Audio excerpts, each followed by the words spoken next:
हरे कृष्णा। मैं कृष्ण वंदना जगन्नाथ किचन में आप सबका बहुत बहुत स्वागत करती हूँ। जन्माष्टमी आने वाली है। लगभग अब जन्माष्टमी को 18 से 19 दिन ही रह गए हैं और घर में हम किस तरीके से फलहारी छप्पन भोग बनाएं, वो भी कम समय में, उसके लिए ये वीडियो आपके लिए बहुत ही हेल्पफुल होने वाला है, क्योंकि जगन्नाथ किचन में जन्माष्टमी स्पेशल सीरीज चल रही है और साथ में ही आप कम समय में किस तरीके से अपना सारा तैयारी करें, कौन सी तैयारी आपको पहले करके रखनी है और कौन सी आपको जन्माष्टमी वाले दिन, तो उसके बारे में हम आपको बीच बीच में बता रहे हैं। ये सारी चीज़ें आपके लिए बहुत हेल्पफुल होने वाली हैं। तो यहाँ हमने नमकीन बनाने के लिए ड्राई फ्रूट्स और साबूदाना मोटा वाला लिया है। ये आपको मार्केट में आसानी से मिल जाएगा। 1 चम्मच ऑयल में सबसे पहले हम अपने मखाने को फ्राई करेंगे। मखाने को फ्राई करने के लिए आप ज़्यादा ऑयल ना लें, क्योंकि ये ऑयल पी जाते हैं और ऑयल पीने के बाद में इनका जो टेस्ट है वो नमकीन में अच्छा नहीं आता है।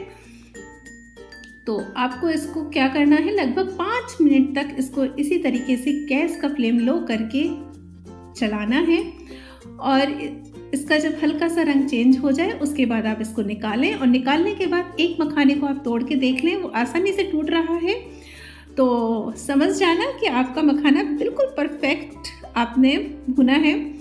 और यदि आपको लगता है कि वो नहीं अच्छी तरीके से हो रहा है मैश हाथ से, तो आप उसको वापस कढ़ाई में डाल दें। और यहाँ पर ये हमारा मखाना हो गया है, 5 मिनट इसको हो गई हैं। अब हमें इसे निकालना है, बड़े प्लेट में निकालें जिससे ठंडा हो जाए।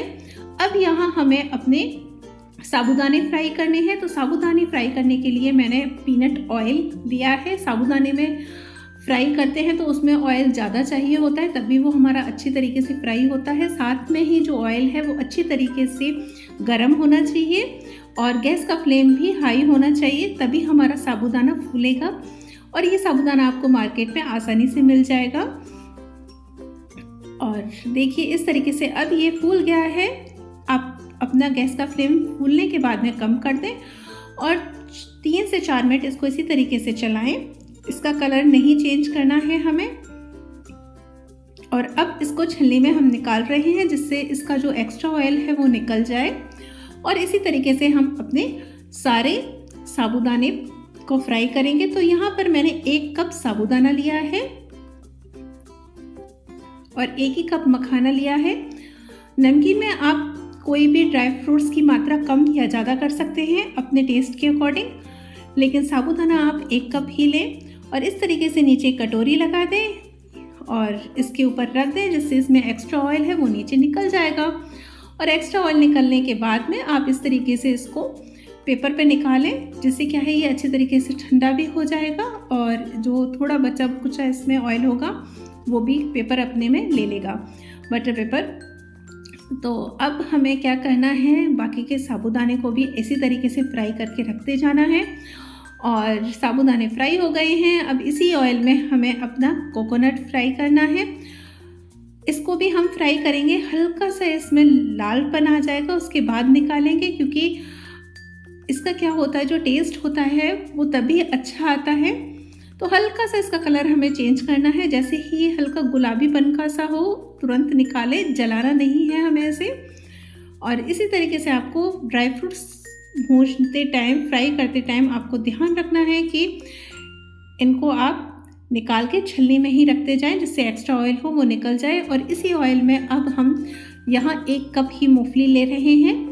मात्रा आप कम ज़्यादा कर सकते हैं ड्राई फ्रूट्स की, जैसे मैंने आपको पहले बताया है। आपको जो ज़्यादा खाना पसंद है आप उसकी मात्रा बढ़ा दें। और इसको हमें लगभग 3 से 4 मिनट अच्छी तरीके से फ्राई करना है। और देखिए इसमें से भी ऑयल निकला है और इसको भी हम साइड में रख देंगे, जिससे क्या है इसका जो ऑयल है वो पूरा निकल जाए। और ऐसे ही मूंगफली को भी रखना है आपको छलनी में। और यहाँ पर मैंने आधा कप काजू लिया है और देखिए कोकोनट को और मूंगफली को मैंने इसमें डाल दिया है। और इस तरीके से आप कर दें, जिससे एक्स्ट्रा ऑयल हो तो वो पूरा निकल जाएगा और आपकी जो नमकीन है उसका टेस्ट बरकरार रहेगा। काजू भी मेरे यहाँ पर फ्राई हो गए हैं, इनको मैंने साइड में रख दिया है। और अब हमें इनको करना है मिक्स। तो एक बड़ा बर्तन लें, यहाँ मैंने परात लिया है और इसमें सारे ही अपने ड्राई फ्रूट्स हमें ऐड करने हैं जिसको हमने फ्राई किया है। साथ में ही यहाँ मैं आधा कप किशमिश ऐड कर रही हूँ और अब अपना काजू ऐड कर दें आप। तो देखिए इस तरीके से आपको करना है ऐड, और बहुत ही आसान है ये नमकीन घर पर बनाना, और एक बार बनाओगे आप इसको बार बार बनाना पसंद करोगे। यहाँ पर सबसे पहले मैंने 1 चम्मच नमक डाला है, व्रत का सेंधा, और 2 चम्मच इसमें आपको पिसी हुई चीनी मिलानी है। चीनी की मात्रा आप फिक्स रखें, 2 चम्मच ही, और इसको फिर हमें अच्छे तरीके से मिक्स करना है। तो चम्मच की सहायता से आप मिक्स कर और इसको ठंडा होने के बाद एयर टाइट डिब्बे में आप भर के रख दें। और जब भी आपका मन हो, एकादशी का व्रत हो, आप ले सकते हैं। और एकादशी के व्रत के बिना भी कोशिश करें कि चीज़ें घर में बनाएं, भगवान को ऑफर करें और उसके बाद प्रसाद रूप में लें, चाहे वो नमकीन हो या फिर कोई और चीज़। तो इस तरीके से आप ये भी घर पे बना सकते हैं और भगवान को तुलसी दल रख के ऑफर करें। उसके बाद सारा मिक्स करके डिब्बे में भर के रख दें। यहाँ हमें 1 कप दही लेना है। ये मैंने गाय का लिया है और एकदम से गाढ़ा है, और पुराना दही नहीं लेना है आपको। और ये आप पंचामृत बना के रख दें लगभग 2 से 3 घंटे पहले, और इसी में भगवान जी का अभिषेक भी होता है। तो पंचामृत में हमने यहाँ पर 2 बड़े चम्मच दूध ऐड किया है गाय का। पंचामृत में 5 चीज़ें होती हैं, दही, दूध, और अब इसमें हम शहद ऐड करेंगे 1 चम्मच। तो आप 1 से 2 चम्मच इसमें शहद ऐड करें, और घी इसमें जाता है, और तुलसी दल। इस तरीके से ये पंचामृत तैयार हो जाता है। तो यहाँ मैं सबसे पहले 2 चम्मच शहद ऐड कर रही हूँ। शहद ऐड करने के बाद इसको हमें चलाना है, और चलाने के बाद में अब इसमें हम गाय का घी ऐड करेंगे, और मात्रा आपको 1 चम्मच ही लेनी है इसमें। कोशिश करिए कि गाय का घी, गाय का दूध, गाय की दही आपको जन्माष्टमी वाले दिन मिल जाए। और ऐड करने के बाद घी, इसको वापस हमें चलाना है और इसमें तुलसी दल रखना है, और इस तरीके से भगवान का पंचामृत तैयार हो गया है। और देखिए अब यहाँ पर हमें क्या करना है। नेक्स्ट रेसिपी, हमने शहद ली है, शहद में भी तुलसी दल रखा है। मुरब्बा लिया है आंवले का, उसमें भी तुलसी दल, और ये हमारा पंचामृत है, उसमें भी हमने तुलसी दल रखा है, और नमकीन। तो ये हमारी टोटल हो गई यहाँ पर 4 रेसिपी तैयार। और देखिए कितनी जल्दी तैयार हो गई हैं, इनमें टाइम भी नहीं लगा है। अब हम अपनी नेक्स्ट रेसिपी की तरफ चलते हैं। तो यहाँ पर हमें 1 कप दही लेना है वापस, और दही हमारा ज़्यादा खट्टा ना हो, क्योंकि जो हम लस्सी बनाते हैं उसके लिए खट्टा दही अच्छा नहीं लगता है ज़्यादा। कोशिश करें ताज़ा दही ही आप जमाएं। और अब इसमें हम 2 चम्मच शुगर ऐड करेंगे। तो मैंने टाइम बचाने के लिए आपको यहाँ बताया है कि आप इस तरीके से पाउडर कर लें शुगर का, चीनी का, और फिर आप इसको ऐड कर दें। और आपके पास टाइम हो तो आप इसको मिक्सी में भी बना सकते हैं, लेकिन इतना टाइम नहीं होता है, लगता है कि जल्दी जल्दी हम करें। तो जल्दी आपको करना होता है तो आप इस तरीके से घर पर लस्सी बना सकते हैं। और इसको एक बार अच्छी तरीके से चला दें, और चलाने के बाद में इसे हम सर्विंग ग्लास में डालेंगे। और सर्विंग ग्लास में इसको डालने के बाद में इसके ऊपर हमें इसी की मलाई लेनी है, जो हमने दही के ऊपर से मलाई की परत निकाली है, उसी को हम इसमें ऐड करेंगे। आपके पास दही वाली मलाई ना हो तो आप ताज़ा दूध की मलाई भी ऐड कर सकते हैं।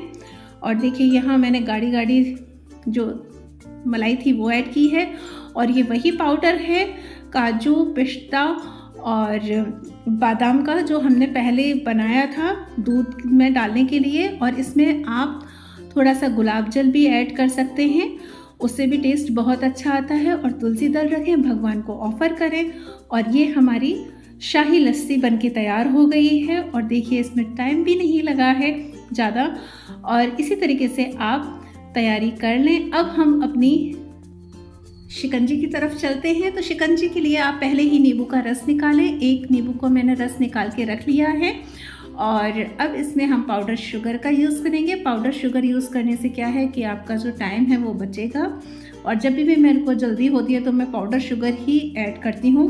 2 चम्मच यहाँ मैंने पाउडर शुगर लिया है, और इसमें भी आपको ज़्यादा टाइम नहीं बनेगा। ये भी आप पहले बना के आप फ्रिज में रख सकते हैं। जिस तरीके से जूस वगैरह है उनकी तैयारी भी आप पहले करके रख दें, और उनको फिर आप ग्लास में डालें और भगवान को ऑफर करें। यहाँ व्रत वाला नमक डालना है हमें थोड़ा सा, तो लगभग आधा चम्मच मुझे नमक चाहिए व्रत का इसमें ऐड करने को। आधा चम्मच मैंने ऐड किया है। अब इसमें हमें पानी डालना है, तो पानी आप चिल्ड वाटर ले रहे हैं तो आइस क्यूब ना डालें, और बारिश के मौसम में थोड़ा सा क्या है ध्यान रखें कि ज़्यादा ठंडा भी ना हो, नॉर्मल हो और गर्म भी ना हो, कि भगवान को उसका टेस्ट भी ना आए। तो यहाँ मैंने पानी ऐड कर दिया है। पानी ऐड करने के बाद में आपको इसको चलाना है, और तुलसी दल रखना है, और जगन्नाथ जी को ऑफर करना है, कृष्णा को ऑफर करना है जन्माष्टमी वाले दिन। तो देखिए इस तरीके से आपको चलाना है, और इसमें आप साइड में बस एक मैं इसमें नींबू लगा दूँगी, जिसे मुझे थोड़ा सा ये लगता है कि मैं थोड़ी सी प्लेटिंग कर दूँ। और यहाँ मैं गुलाब जल डालना भूल गई थी लस्सी में, तो वो मैंने ऐड किया है गुलाब जल इसमें थोड़ा सा ऊपर से ही, आप उसको पहले ऐड कर दें। और यहाँ अब हमने तुलसी दल रख दिया है, और तुलसी दल रखने के बाद में हम इसको भगवान को ऑफर करेंगे। तो जन्माष्टमी पे आप इस तरीके से जल्दी जल्दी बना के रख सकते हैं। अब आती है कान्हा का प्रिय माखन। तो माखन चोर के लिए माखन ना बने ऐसा तो हो ही नहीं सकता। यहाँ माखन मैंने बना लिया है, उसके ऊपर मिश्री को मिक्स करें, और इसका वीडियो मैं आपको डिस्क्रिप्शन बॉक्स में दे दूँगी, क्योंकि मैंने पहले भी माखन की वीडियो बनाई है। अब चलते हैं हम अपने आगे की रेसिपी के लिए। तो उसके लिए मैंने यहाँ पर 1 kg दूध लिया है, और 1 kg दूध का हम किस तरीके से मार्केट में मिलने वाली 500-600 रुपये की जो कोकोनट बर्फ़ी होती है उसको हम घर में आसानी से बना सकते हैं, और भगवान को ऑफ़र भी कर सकते हैं। तो 1 किलो में यहाँ पर मैं आधा कप चीनी ऐड कर रही हूँ। चीनी ऐड करने के बाद में हमें बस इसको लगातार चलाते रहना है, और 10 से 15 मिनट के अंदर ये हमारा जो दूध है वो आधा हो जाता है और मावे का रूप ले लेता है। बस आपको इसको चलाते रहना है, जिससे क्या है जब तक इसमें बॉयल ना आए तो ये डर रहता है कि दूध हमारा ऊपर ना आ जाए। पर एक बार बॉयल आने के बाद में आप गैस को फ्लेम कम कर दें, और फिर आप अपनी नेक्स्ट रेसिपी बना सकते हैं जो आपको बनानी है। उससे आपका टाइम भी बचेगा, और बीच बीच में इसको आप चलाते रहें। और इसी तरीके से जो मार्केट में मावा बर्फ़ी मिलती है सिंपल वाली, उसको भी इसी तरीके से बनाया जाता है, लेकिन हम यहाँ पर कोकोनट बर्फ़ी बना रहे हैं, सिंपल मावा बर्फ़ी नहीं बना रहे हैं। और इस तरीके से देखिए, बस हमें थोड़ा सा टाइम लगता है इन चीज़ों को बनाने में, लेकिन इनकी तैयारी हम थोड़ा पहले करके रख सकते हैं। ऐसा नहीं है कि आप तुरंत ही सारी चीज़ें बनाने बैठें। और यहाँ पर हमारा दूध है वो लगभग आधा हो गया है, और देखिए ये कितना सिम करने पे ऊपर भी नहीं आ रहा है और अपने आप ही कुक हो रहा है। बस आपको इसको क्या करना है, बीच बीच में चलाना है। अब यहाँ पर आपको इलायची पाउडर भी ऐड करना है। तो यहाँ पे मैंने 4 से 5 इलायची का पाउडर तैयार किया है और उसको डाला है, लेकिन मैं पाउडर पहले ही तैयार करके रख ली हूँ। मैं तो बस आपको मात्रा बता रही हूँ कि आपको आधा चम्मच लगभग इसमें डाल देना है, और आप पहले ही कूट के इलायची रख लें, क्योंकि उस दिन पॉसिबल नहीं होता है ये छोटे मोटे काम। ड्राई फ्रूट्स को भी आप चॉप्ड करके रखें, काजू पिस्ता बादाम, आपको जो भी रेसिपी में डालना है उसको। और जब ये इसका दूध कम रह जाए कढ़ाई में, तो हमें क्या करना है, इसको बार बार चलाते रहना है, नहीं तो ये हमारा नीचे लगने लग जाता है। और इस तरीके से आप इसको साइड से भी हटाते चलें। और आप एक बार इस बर्फ़ी को बनाएंगे, बार बार बनाना पसंद करेंगे, क्योंकि ये बहुत ही टेस्टी होती है और बिल्कुल हलवाई स्टाइल ही बन के घर में ये तैयार होती है। और साथ में ही इसमें झंझट नहीं होता है कि आपको पानी वाला नारियल ऐड करना है इसमें। यहाँ हम नारियल का बुरादा इसमें ऐड करेंगे, वो भी बिल्कुल लास्ट में। तो देखिए हमारा अब ये मावा का रूप ले चुका है। बस इसको हमें लगातार चलाना है जब तक कि गाढ़ा ना हो जाए और जमने की स्थिति में ना आ जाए। तो लगभग ये स्टेज पे आ गया है कि अब इसकी बर्फ़ी जम जाएगी आसानी से। तो इस स्टेज पे हमें इसमें 1 कप नारियल का बूरा ऐड करना है। और आप चाहें तो इसको सिंपल भी इसी तरीके से आप इसको मावा बर्फ़ी का रूप दे सकते हैं, वो भी जम जाएगा। पर मैं यहाँ पर क्या है कि कोकोनट बर्फ़ी बना रही हूँ, तो इसलिए मैंने यहाँ पर कोकोनट ऐड किया है। अब इसको हमें चलाना है और बस इसी कढ़ाई में आपको चलाते रहना है। गैस का फ्लेम आप बिल्कुल कम कर दें 1-2 मिनट के लिए, और उसके बाद में आप बंद कर दें और गरम कढ़ाई में ही इसको बस इसी तरीके से घुमाते रहें। और साथ में ही आपको क्या करना है, अपने हाथों में थोड़ा सा आप घी लगाएं और घी लगा के आपको इसको देखना है कि इसका ये अच्छी तरीके से बन रहा है या नहीं बन रहा है। यदि इसमें ज़्यादा मॉइस्चर होता है तो दिक्कत देता है। तो यहाँ ये बन रहा है, गरम है इसलिए मैंने थोड़ा सा ही आपको करके दिखाया है। और ये हल्का सा ठंडा हो जाएगा तो इसकी पूरी गोली बन के तैयार हो जाएगी। और देखिए मैं आपको एक गोली बना के दिखाती हूँ इसकी कि किस तरीके से ये जमता है। तो मैंने इसको हल्का सा ऑयल लिया है अपने हाथों में, यानी घी, और उसके बाद में देखिए ये इस तरीके से बन के तैयार होता है। अभी ये बहुत गर्म है, हाथ भी जल रहा है, तो आप एक बार ज़रूर इसको इस तरीके से देख लें। और अब इसको चम्मच की सहायता से आपको प्लेन करना है। और प्लेन करने के बाद में आप इसको बिल्कुल ऊपर से भी अच्छी तरीके से इसका जो लेयर कर दें, जिससे ये थोड़ा चिकना चिकना लगता है तो सुंदर लगता है देखने में। और उसके बाद में आपको अपने चॉप किए हुए पिस्ते, बादाम, काजू, जो आपको ड्राई फ्रूट्स इसमें लगाने हैं आप वो इसमें लगा सकते हैं। मैं पिस्ता और बादाम इसमें लगा रही हूँ। और इसी तरीके से आप मूंगफली की भी बर्फ़ी बना सकते हैं। आप कोकोनट की जगह मूंगफली का जो पाउडर हमने तैयार किया था, मूंगफली को भून के, आप वो भी इसमें ऐड कर सकते हैं, उसका भी टेस्ट अच्छा आता है। और आप दोनों भी चीज़ें इसमें ऐड कर सकते हैं कि आधा कप मूंगफली और आधा कप कोकोनट। तो इस तरीके से भी आप बना सकते हैं। और देखिए यहाँ लगभग हमें इसको 2 से ढाई घंटे रखना है। और उसके बाद देखिए ये जमने की फॉर्म में आ गया है। साइड से मैं हल्का सा निकाल रही हूँ इसको, एक्स्ट्रा पार्ट को। अब इसको हमें काटना है, तो यहाँ हम बर्फ़ी की शेप में काट रहे हैं। और काटने के बाद में इसकी हमें, आपको पता ही है क्या करना है, प्लेटिंग करनी है। और देखिए डिलीशियस हमारी जो बर्फ़ी है, कोकोनट बर्फ़ी, वो बन के तैयार हो गई है। और घर में ये कितनी आसानी से बन भी गई है। और ये बहुत ही सॉफ्ट बन के तैयार होती है और खाने में तो ये बहुत ही लाजवाब है। आप इसको बनाएंगे तो देखिए इस तरीके से आप निकालें और ये आसानी से अलग हो जाएगी। और कितनी अच्छी बर्फ़ी बन के तैयार हुई है। बस मार्केट में क्या होता है, इन बर्फ़ियों के नीचे एक वो कागज़ टाइप में लगा देते हैं, जो स्वीट्स के नीचे लगा रहता है वो पेपर, बस उतना ही रहता है। और आप इस तरीके से इसके नीचे भी लगा सकते हैं, मार्केट से लेके आएँ और आप किसी रिलेटिव को बोलें कि हम आपके लिए प्रसाद लेके आए हैं, तो वो यही बोलेगा कि आपने ये क्या मार्केट से लिया है। तो देखिए ये हमारा बर्फ़ी तैयार हो गया है। अब हम चलते हैं अपनी नेक्स्ट रेसिपी की तरफ। तो हमारी जो अगली रेसिपी है वो है शाही मखाना रायता। क्योंकि हमारी सब्ज़ी तैयार हो गई है, कचौड़ी, चटनी, सब कुछ, तो अब रायते की बारी है। यहाँ पर 1 कप हमें ताज़ा दही लेना है और उसको हमें चलाना है। दही खट्टा ना हो, यदि आपका दही खट्टा है तो थोड़ा सा आप उसमें दूध ऐड कर दें। दूध आपको एकदम से फ्रिज में निकला हुआ चिल्ड होना चाहिए। और आधा चम्मच मैंने यहाँ पर कुटी हुई काली मिर्च ऐड करी है, व्रत वाला नमक। और उसके बाद अब इसको हमें चलाना है। और चलाने के बाद में आप इसमें धनिया ऐड करें और वापस इसको हमें चलाना है। और यदि आप धनिया नहीं खाना पसंद करते तो आप स्किप कर दें। अब हमें इसके लिए मखाने हैं वो फ्राई करने हैं। तो देखिए ये तो हमारा हो गया तैयार, इसको रखते हैं हम एक तरफ। और अब हम चलते हैं इसमें डालने के लिए अपने मखाने। तो मखाने फ्राई करने के लिए बस आपको एक छोटा चम्मच घी लेना है और इसमें हमें आधा कप मखाना ऐड करना है।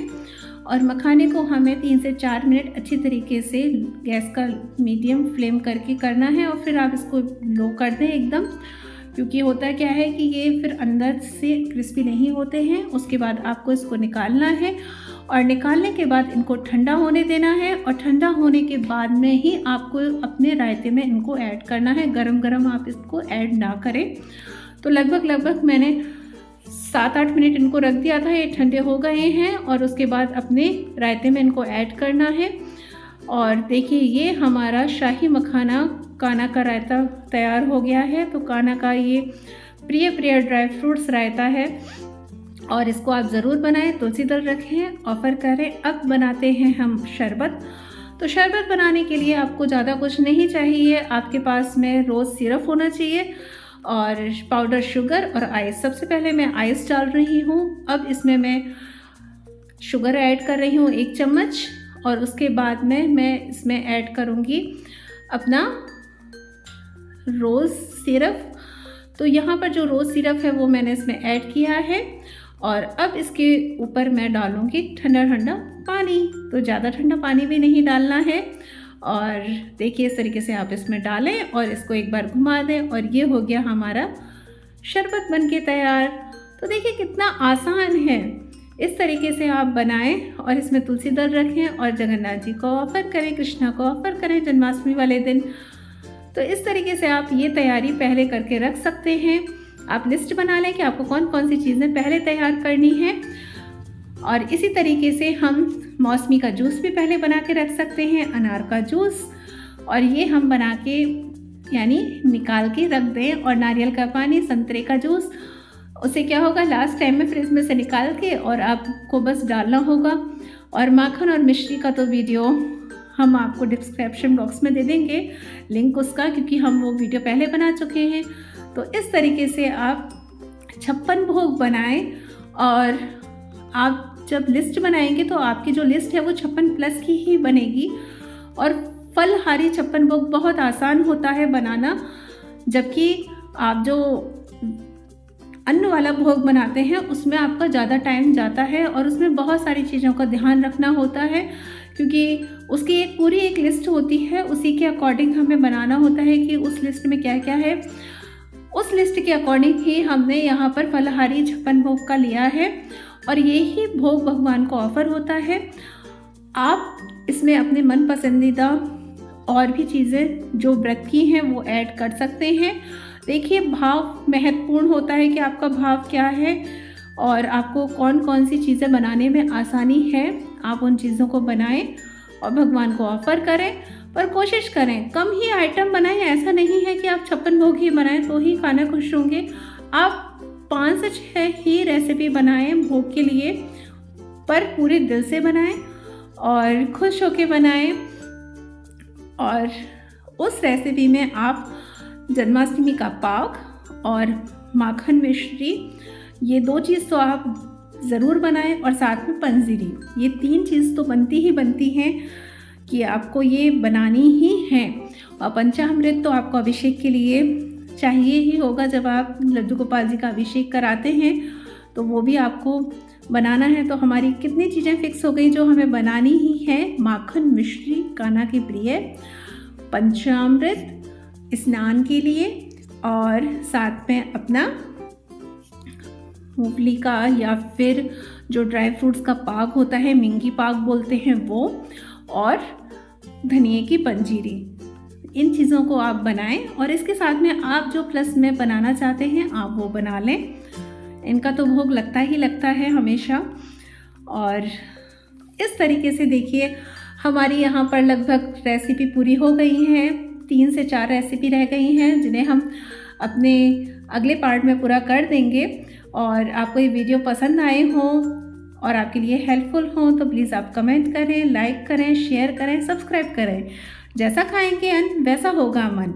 इसलिए कृष्ण प्रसादम लें, खुश रहें, चैंटिंग करना ना भूलें। हरे कृष्णा, जय जगन्नाथ।